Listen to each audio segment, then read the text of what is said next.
जय श्री गणेश। इंद्र के स्मरण करने पर कामदेव का उपस्थित होना और शिव से तप के विचलित करने के लिए इंद्र द्वारा कामदेव को भेजना। ब्रह्मा जी बोले, उन देवताओं के चले जाने पर दुरात्मा तारकासुर से अत्यंत पीड़ित हुए इंद्र ने काम का स्मरण किया और उसी समय बसंत को साथ लेकर रतिपति त्रिलोक के विजयी समर्थ कामदेव रति के साथ विमान वहां उपस्थित हुआ। हे तात, प्रणाम करके उनके समक्ष खड़ा होकर हाथ जोड़कर वह मां मनस्वी काम इंद्र से कहने लगा। काम बोला, हे देवेश, हे महेश, हे सुरेश, आपको कौन सा कार्य आ पड़ा है? आपने किस कारण से मेरा स्मरण किया, उसे शीघ्र ही कहिए, मैं उसे करने के लिए ही यहाँ उपस्थित हुआ हूँ। ब्रह्मा जी बोले, उस काम के इस वचन को सुनकर बहुत अच्छा, यह कहकर देवराज प्रेम पूर्वक यह वचन कहने लगे।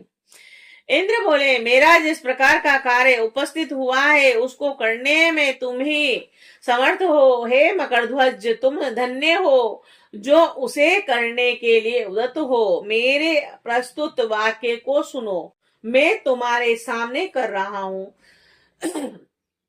मेरा जो कार्य है वो तुम्हारा ही है और इसमें संदेह नहीं है, और मेरे बहुत से महान मित्र हैं, किंतु हे काम, तुम्हारे समान उत्तम मित्र कहीं भी नहीं है।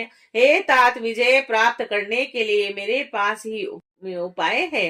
एक वज्र और दूसरे तुम, और जिसमें वज्र तो कदाचित निष्फल भी हो जाता है, किंतु तुम कभी निष्फल होने वाले भी नहीं हो, और जिससे अपना हित हो उससे प्रिय और कौन हो सकता है, और इसीलिए तुम मेरे सर्वश्रेष्ठ मित्र हो। तुम अवश्य ही मेरा कार्य संपन्न करते हो। समय अनुसार मेरे सामने असहाय दुख उत्पन्न हो गया है और तुम्हारे अतिरिक्त कोई भी उसे दूर करने में समर्थ नहीं है।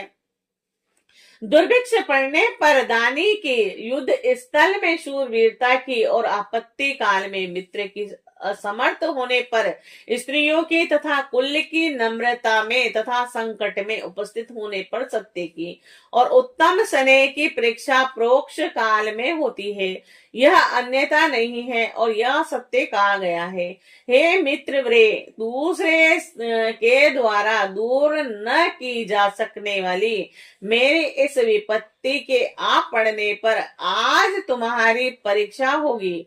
सुख की प्राप्ति करने वाला यह कार्य केवल मेरा ही नहीं है, अपितु यह सभी देवता आदि का कार्य है, इसमें संदेह नहीं है। ब्रह्मा जी बोले, इस प्रकार इंद्र के इस वचन को सुनकर कामदेव मुस्कुराते हुए प्रेम युक्त वचन कहने लगा।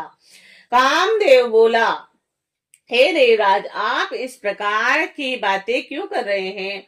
मैं आपको उत्तर नहीं दे सकता। बनावटी मित्र ही लोक में देखे जाते हैं, वास्तविक उपकारी के विषय में कुछ नहीं कहा जा सकता। जो मित्र संकट में बहुत बातें करता है वह कार्य करेगा। फिर भी हे महाराज, हे प्रभु, मैं कुछ कह रहा हूँ, उसे आप सुने। हे मित्र, जो आपका पद छीनने के लिए कठोर तपस्या कर रहा है, मैं आपके उस शत्रु को तप से सर्वथा युक्त कर दूंगा। चाहे वह देवता, ऋषि एवं दानव आदि कोई भी हो, उसे क्षण भर में सुंदर स्त्री के कटाक्ष से भ्रष्ट कर दूंगा, और फिर मनुष्यों की तो मेरे सामने कोई गणना ही नहीं है। आपके वज्र और अन्य बहुत से शस्त्र दूर ही रहें, और जैसे मेरे मित्र के रहते वे आपका क्या कार्य कर सकते हैं। मैं ब्रह्मा तथा विष्णु को भी विचलित कर सकता हूँ। अधिक क्या कहूँ, मैं शंकर को भी भ्रष्ट कर सकता हूँ, औरों की तो गणना ही नहीं है। मेरे पास 5 ही कोमल बाण हैं और वे भी पुष्प निर्मित है, और 3 प्रकार वाला मेरा धनुष भी पुष्पमय है, और उसकी डोरी भमरों से युक्त है। मेरा बल सुंदर स्त्री है तथा बसंत मेरा सचिव कहा गया है। हे देव, इस प्रकार मैं 5 बल और 5 बलों वाला हूँ। चंद्रमा मेरा मित्र है, श्रृंगार मेरी सेनापति है, और हाव भाव मेरे सैनिक हैं। हे इंद्र, ये सभी मेरे उपकरण मृदु हैं और मैं भी उसी प्रकार का हूँ जिससे जो कार्य पूर्ण हो। बुद्धिमान व्यक्ति को चाहिए कि उसको उसी कार्य में नियुक्त करें। अतः हे इंद्र, मेरे योग्य जो भी कार्य हो उसमें आप मुझे नियुक्त करें। ब्रह्मा जी बोले, हे नारद, इस प्रकार उसके वचन को सुनकर इंद्र अत्यंत प्रसन्न हो उठे और वाणी से सत्कार करते हुए वे स्त्रियों को सुख देने वाले काम से कहने लगे। शक्र बोले, हे तात, हे कामदेव, मैंने जो कार्य अपने मन में सोचा है उसे करने में केवल तुम ही समर्थ हो और वह कार्य दूसरे से होने वाला नहीं है। हे काम, हे मित्र वर्य, हे मनोभव, जिस कार्य के लिए आज तुम्हारी आवश्यकता हुई है उसे मैं यथार्थ रूप से कर रहा हूँ, तुम उसे सुनो। इस समय तारक नाम का महादैत्य ब्रह्मा से अद्भुत वरदान पाकर अजय हो गया और सभी को पीड़ा पहुंचा रहा है। वह सारे संसार को पीड़ा दे रहा है और उसके कारण सभी धर्म भी नष्ट हो गए हैं। सभी देवता तथा ऋषिगण दुखित हैं। देवताओं ने अपने बल के अनुसार उससे युद्ध भी किया, किंतु सभी के शस्त्र उसके सामने व्यर्थ हो गए। वरुण का पास टूट गया और विष्णु द्वारा उसके कंठ पर प्रहार किया गया, किंतु उनका वह सुदर्शन चक्र भी कुंठित हो गया। ब्रह्मा जी ने दुरात्मा दैत्य की मृत्यु का निर्धारण महायोगेश्वर शिव के वीर्य से उत्पन्न हुए पुत्र के द्वारा किया है। अब तुम्हें प्रयत्न पूर्वक इस कार्य को अच्छी तरह करना चाहिए। हे मित्र, इस कार्य से देवताओं को महान सुख होगा। अतः तुम हृदय में मित्र धर्म का स्मरण करके मेरे लिए भी हितकर तथा सभी लोगों को सुख देने वाले इस कार्य को इस समय संपन्न करो। वे परमेश्वर प्रभु कामना से परे हैं।